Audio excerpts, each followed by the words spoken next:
8 ऐसी हैबिट्स जो आपको अमीर नहीं बनने दे रही हैं। नंबर 1, पे your self last. Rich dad poor dad में भी इस बात का जिक्र किया गया है।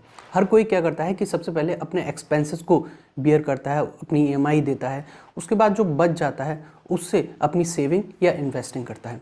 लेकिन हमें सबसे पहले क्या करना है कि जब भी हमारे पास कोई अमाउंट आए, हमारी सैलरी आए, कुछ भी जहाँ से भी आप कमा रहे हो, उसमें से सबसे पहले एटलीस्ट 10% आपको उसमें सेव करना है, इन्वेस्ट करना है। उसके बाद जो बच रहा है उसमें आपको अपने खर्चे चलाने हैं। इससे आपकी मेंटलिटी थोड़ा बेटर होगी सेविंग करने के लिए। Number 2, comfortable with the bad debt. अब इसका क्या मतलब है? जैसे हम लोगों को आजकल एक क्रेडिट कार्ड की लत सी लग गई है, तो हम लोग क्या करते हैं, उससे यूज़ कर लिया और 45 दिन बाद या 55 दिन बाद हम उसे पे करते हैं। उससे क्या हो रहा है कि हमारे जो खर्चे की जो एक लिमिट थी वो बढ़ जा रही है। तो और उसके साथ हम कंफर्टेबल भी होते जा रहे हैं कि अरे कोई दिक्कत नहीं है, 40 दिन बाद हम पे कर देंगे। इसको बंद कर दीजिए। जो भी आपके लोन्स हैं जो कि हाई रेट ऑफ इंटरेस्ट पे हैं, या फिर क्रेडिट कार्ड जैसे अमाउंट हैं जो कि आपकी एक्सपेंसेस थिंग्स को बढ़ा दे रहे हैं, आप उसको कम करिए। Number 3, not having emergency fund. Covid और कोविड के बाद या फिर हम एआई आने के बाद भी कह सकते हैं कि बहुत सारी जॉब्स जा रही हैं। तो इसमें आपको ये ध्यान रखना है कि आपके पास एटलीस्ट 6 मंथ्स का एक इमरजेंसी फंड ज़रूर होना चाहिए, जो कि आपको ऐसे समय पे काम दे, जैसे कि कोविड की जब लहर आई थी, या फिर जब अब एआई के बाद बहुत सारी जॉब्स जा रही हैं, बहुत सारी कंपनीज लोगों को निकाल रही हैं। तो उस टाइम पे आप इतना अपने पास इमरजेंसी एक फ़ंड रखें, जिससे कि आपको जब तक एक नई जॉब मिले तब तक आप अपने खर्चे या फिर जो भी ईएमआई चल रही हैं आप उनको बियर कर सकें। Number 4, not knowing your income and expenses. हम क्या कर रहे हैं कि रुपए आ रहे हैं और उसको खर्च कर दे रहे हैं, हम ये देख ही नहीं रहे हैं कि हमारे एक्सपेंसेस कितने हैं या हमारी इनकम कितनी है। तो इसका एक सबसे बढ़िया तरीका ये है कि आप एक पेन और पेपर लें, उस पर अपनी एक तरफ इनकम लिखें, एक तरफ एक्सपेंस लिखें।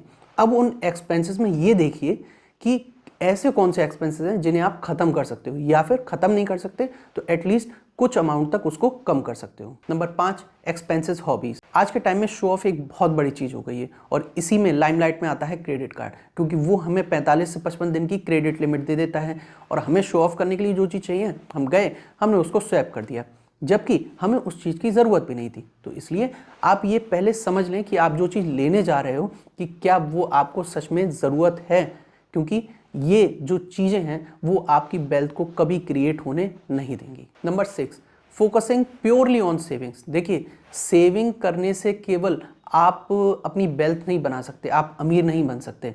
क्यों? क्योंकि सेविंग से कभी भी कोई अमीर नहीं बना, ठीक है। वो आपके खर्चे चल सकते हैं समय के अनुसार, लेकिन आप अपनी कभी वेल्थ नहीं बना सकते। तो इसलिए आपको अपनी सेविंग के साथ साथ आपको ये भी देखना है कि आपको उस अमाउंट को कहाँ पे इन्वेस्ट करना है, जिससे कि आपकी पैसिव इनकम बन सके। अब ये पैसिव इनकम कैसे बनेगी, इसके क्या तरीके हैं, उसके लिए किसी और वीडियो में हम बात करेंगे। तो इसलिए आप सेविंग के साथ साथ ये ध्यान रखें, आप कुछ सेविंग करें, लेकिन उसी में से कुछ अमाउंट ऐसा निकाल के लाएं जो कि आपकी इन्वेस्टिंग को बढ़ा सके। Number 7, paying too much in taxes. आज के समय में अब बहुत सारे मीम्स भी बनते आ रहे हैं टैक्सेस को लेकर कि इतना परसेंट देते हैं, इतना परसेंट देते हैं।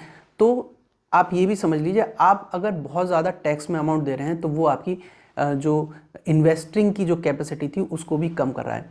इसका सलूशन क्या है? इसका सलूशन ये है कि आप टैक्सेस को समझिए, आप किस ब्रैकेट में आते हैं। अगर आप 30% वाले ब्रैकेट में आते हैं तो आप उसमें किस तरीके से उस अमाउंट को जो टैक्स में देना है उसको बचा सकते हैं। जैसे एक हाउसिंग लोन एक बहुत अच्छा ऑप्शन होता है, जिससे कि आपका एक घर भी बनेगा और वो आपके जो टैक्स है उसको भी बचाता है।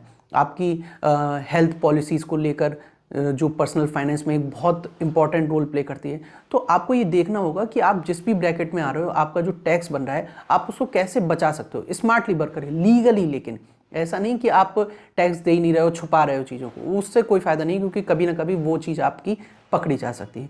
तो आप नॉलेज लीजिए टैक्सेस के बारे में, अपने सीए से बात करिए, जिस भी वकील से आप इनकम टैक्स फाइल करवाते हो उससे बात करिए, जो कि आपको बताएगा कि भाई आप इस ब्रैकेट में आते हो, आप इस तरीके से ये स्टेप हैं, आप इससे अपनी जो टैक्सेस की जो अमाउंट है आप उसको बचा सकते हो। Number 8, waiting too long for investing. इस बात को मैंने बहुत सारी वीडियोज़ में डिस्कस किया है कि आप सही समय आने का वेट ना करें। आप बहुत से लोग क्या करते हैं कि नहीं अभी नहीं, अभी मार्केट बहुत डाउन चल रहा है, अरे अभी नहीं, अभी मार्केट में बहुत अनस्टेबिलिटी है। तो आप इस सब चक्कर में ना पड़ें। मार्केट बिल्कुल सही चल रहा है, हर समय सही चल रहा है। आपके पास जब समय है इन्वेस्ट करने का, आपको तब से ही अपनी इन्वेस्टिंग शुरू कर देनी है। आपको वेट नहीं करना है कि मैं जब बिल्कुल सब कुछ सही हो जाएगा तभी इन्वेस्ट करूंगा। अब आप मुझे बताइए कि इन 8 हैबिट्स में आपके अंदर कौन कौन सी हैबिट है जो कि आपको अमीर नहीं बनने दे रही है।